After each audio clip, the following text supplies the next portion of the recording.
your career right now. And I want to hit you with a couple questions of like all the places you've been. All right. Okay. You've been to a bunch of places.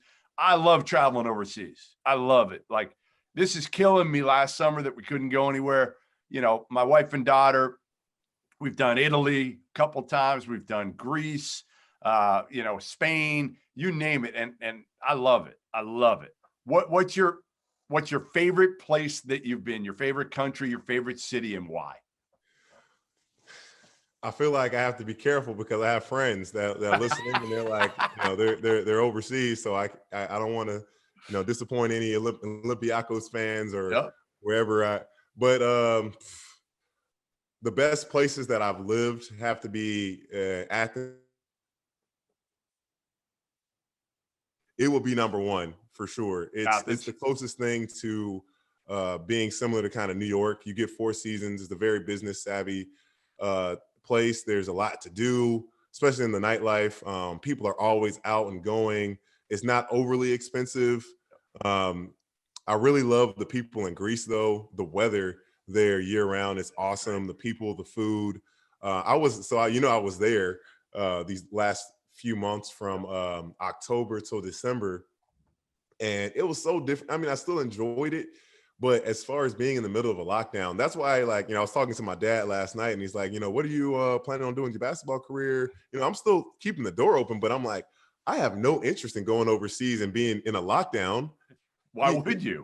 What? Go home, go to the gym. Like, you go over there to have the life. Like, if you're going to be over there for 10 months, you got to enjoy your life too. You don't go over there just for the job. 100%. But you know, Israel, I wish I got a chance to really see more of Israel, even though I was in the middle of nowhere. You know, Scottie Wilbekin and Casey Prather are over there in Israel right now. But they're in a lockdown. Oh, they're in a lockdown right now, as you can imagine. But I don't know. I hope one day I can go overseas to Europe and just enjoy it and it not be for work. How was Turkey, Pat? How was Turkey? So fortunately, I got to go to Turkey before, you know, they had that coup and before Erdogan got that new whatever pass that allowed him to not be a dictator, but, you know, be a dictator. But, you know, so I got an opportunity. It was my first experience going overseas after I got cut from New Orleans. 7-hour drive from New Orleans to Jacksonville, all my stuff in my Honda Accord on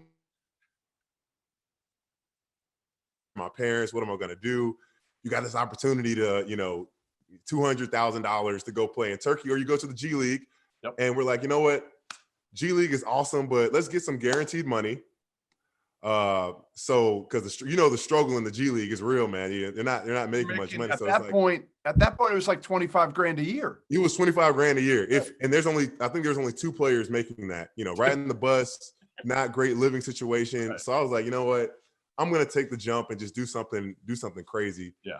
And I'll tell you this, you know, I 2 days later after getting cut, I was on the flight, went over to Turkey. Didn't realize traffic was that bad. After I landed, going through the airport through customs, maybe that was an hour or 2 hours to get to the bus or to the hospital in traffic, 6 hours in the hospital through the medical testing. Wow. Get to the hotel that night.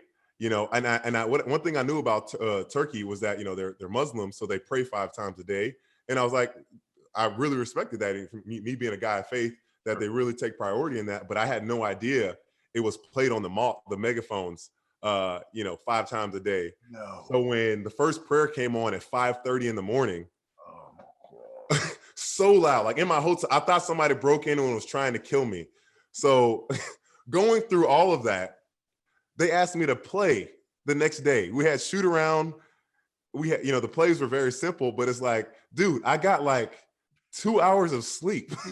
You want me to play?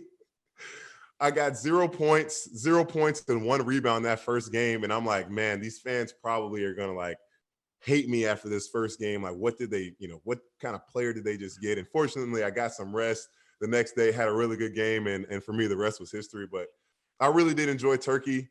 Just, I hated that traffic, man. It was crazy. Like, it would take you 2 hours to go 10 miles. But yeah, it was a good opportunity there. Awesome. Wouldn't replace it. All right. So you played with Brad Beal for a year? 1 year. Yep. Right, a year. 2011-12 season. It's funny, when Beal was drafted, he was drafted behind Michael Kidd-Gilchrist. Isn't that crazy? And I remember telling Kentucky fans, because I tweeted it out, I'm like, this is bananas. Like, Brad Beal is going to be a great pro. I mean, he knew how to play. He had the size. Now, he didn't, if I remember correctly, he didn't shoot it well in college. No. Right? From three, he shot it fantastic in high school, fantastic shooter. But he struggled. He struggled a lot for early on in college. He didn't really break out into the tournament, which is a great time to break out and show people what you can do. What's your favorite Brad Beal story playing with him? Because he was kind of a chill dude to me when I dealt with him. Are you surprised? Go with your favorite Brad Beal story first. Okay. Brad was pretty chill guy. He just came in with his hard hat on. Like I don't know if he necessarily knew from the beginning that he was going to go one and done. I think it was a really tough decision for him to decide to leave after probably speaking with Coach Donovan and others. But I remember when Brad came back after he got drafted and he came back to college to work out with us and the guys, and goodness gracious, the NBA did from, not saying that he was struggling, but, as far as his level to the rest of the guys, the guards that we had at the time, it wasn't too far off when he was in college. Everyone was competitive, but he came in that year after, he was dunking on everybody. Nobody could stop him. I'm like, yo. What happened? I was like, Brad, why didn't we get that last year, bro? Come on, man. We would have for sure beat Louisville if we had that. But yeah, man, I just really hope the best for him, and that the situation, it's a guy that's doing what he loves, struggles so much with winning.